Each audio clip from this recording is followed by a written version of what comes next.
तो जनाब ये बात है गर्मियों की। When I forgot to upload the video, so I thought क्यों ना आज वीडियो को अपलोड कर दिया जाए एंड आपसे मज़े मज़े की सैलड को शेयर किया जाए।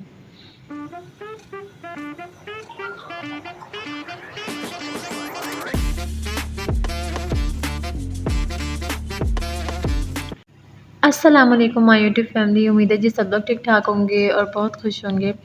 अच्छा तो जी आज हम बनाएंगे बीन सैलेड। उसके लिए जो हमें मेन इंग्रेडिएंट्स चाहिए वो सारे मैंने आपको स्क्रीन पर शो कर दिए।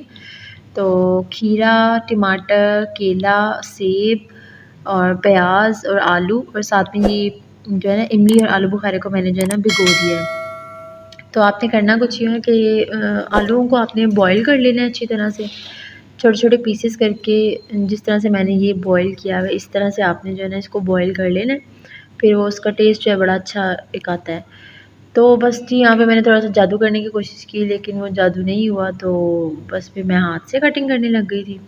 तो इस तरह से आपने जो इसकी कटिंग कर लेनी है सारी चीज़ों की, जिस तरह से मैं आपको स्क्रीन पे शो करवा रही हूँ।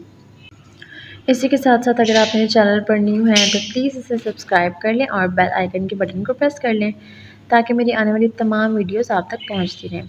फिर मैंने ये इमली के पल्प को जो है हाथों से कुछ इस तरह से मसल के इसको मैंने जो इसकी सारी गिटकें वगैरह थी ना वो मैंने निकाल दी, और बाकी जो पल्प था उसको मैंने ब्लेंडर में ऐड कर दिया।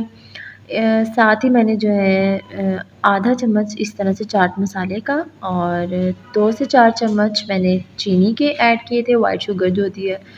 उसी के साथ 1 चुटकी नमक और आधी चम्मच से थोड़ा सा कम काली मिर्च।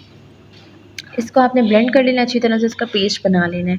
फिर जो सारे आपने इंग्रेडिएंट्स हैं उनको उनकी कटिंग की होगी। और बीन्स को सबसे पहले आपने बॉईल करना है, जिस तरह से मैंने बॉईल किया हुआ है ना। पहले आपने इसको भिगो देना है थोड़ी देर के लिए, घंटे 2 घंटे के लिए। उसके बाद आपने इसे बॉईल करना है, ठीक है। तकरीबन 25 मिनट के लिए आपने इसे प्रेशर कुकर में बॉईल करना है, प्रेशर कुकर लगाकर। बाकी फिर इस तरह से आपने इसको सारे इंग्रेडिएंट्स को मिक्स कर देना है और बहुत मज़े का बनता है। आपने ज़रूर बना कर ट्राई करना है और मुझे कमेंट सेक्शन में आके ज़रूर बताना है। सबसे बढ़ के ये है कि बहुत अच्छा हेल्दी है ये बच्चों के लिए। आप खुद खाएँ, बच्चों को दें। और जो है ये एक प्रॉपर्ली मील के तौर पर आप खा सकते हैं, डाइट फ्रेंडली है और बहुत मज़ेदार बन के तैयार होता है। एंड आई एम श्योर कि अगर आप एक दफ़ा बनाएँगी ना तो इंशाल्लाह दोबारा बनाकर ज़रूर ट्राई करेंगे। तो बस जी ये देखें इसकी फ़ाइनल लुक, और कुछ इस तरह से बनता है। जिस तरह देखने में ये लज़ीज़ लग रहा है ना, उसी तरह खाने में भी बहुत मज़ेदार होता है। बना के ज़रूर ट्राई कीजिएगा और मुझे कमेंट सेक्शन में ज़रूर बताइएगा कि कैसा लगा। तो जिस तरह मैंने बताया कि ये बात है कुछ गर्मियों की, तो उस दिन मौसम बहुत अच्छा था, तो मैंने थोड़े से पकौड़े बना लिए थे और पकौड़ों की फुल रेसिपी मेरे चैनल पर अपलोडेड है, आप जाकर देख सकते हैं। साथ ही मैंने चूल्हे पर चाय चढ़ा दी थी। और मौसम चेक करें भई, मौसम बहुत अच्छा हुआ था इस दिन। ये उन दिनों की बात है, बिल्कुल उन दिनों की।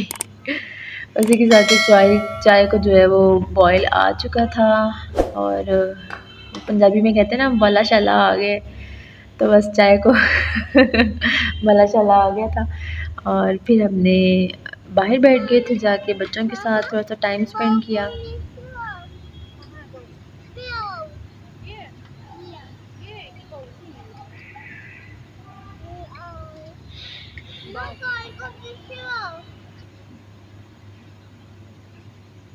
फिर जी मैंने ये देखें चाय चेक करें, वाइब एक वाइब आ रही है चाय की। तो मैंने बंद कर दिया था क्योंकि इसका धुआं नहीं उड़ रहा था चाय का, तो मैंने पंखा बंद करके फिर मैंने चाय डाली, तो एक अच्छी सी लाइक एक वाइब के लिए।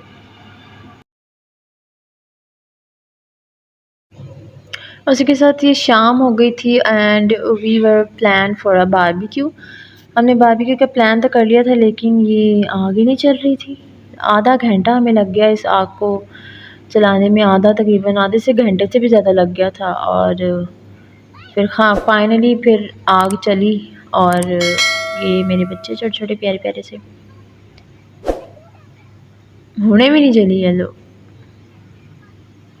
और जी ये देखिए फिर फाइनली आग चल गई थी, कोयले जो थे वो पक-पका गए थे, पक-पका। और फिर हमने बस अपना खाना नोश फरमाया। तो इसी के साथ जी मुझे दुआओं में याद रखिएगा। आज के व्लॉग में बस यही कुछ था। उम्मीद है आपको व्लॉग बहुत अच्छा लगा होगा। मुझे दुआओं में याद रखिएगा। कमेंट सेक्शन में ज़रूर बताइएगा आपको व्लॉग कैसा लगा और किस तरह के व्लॉग आप देखना चाहते हैं, ये भी बताइएगा। अल्लाह हाफ़िज़।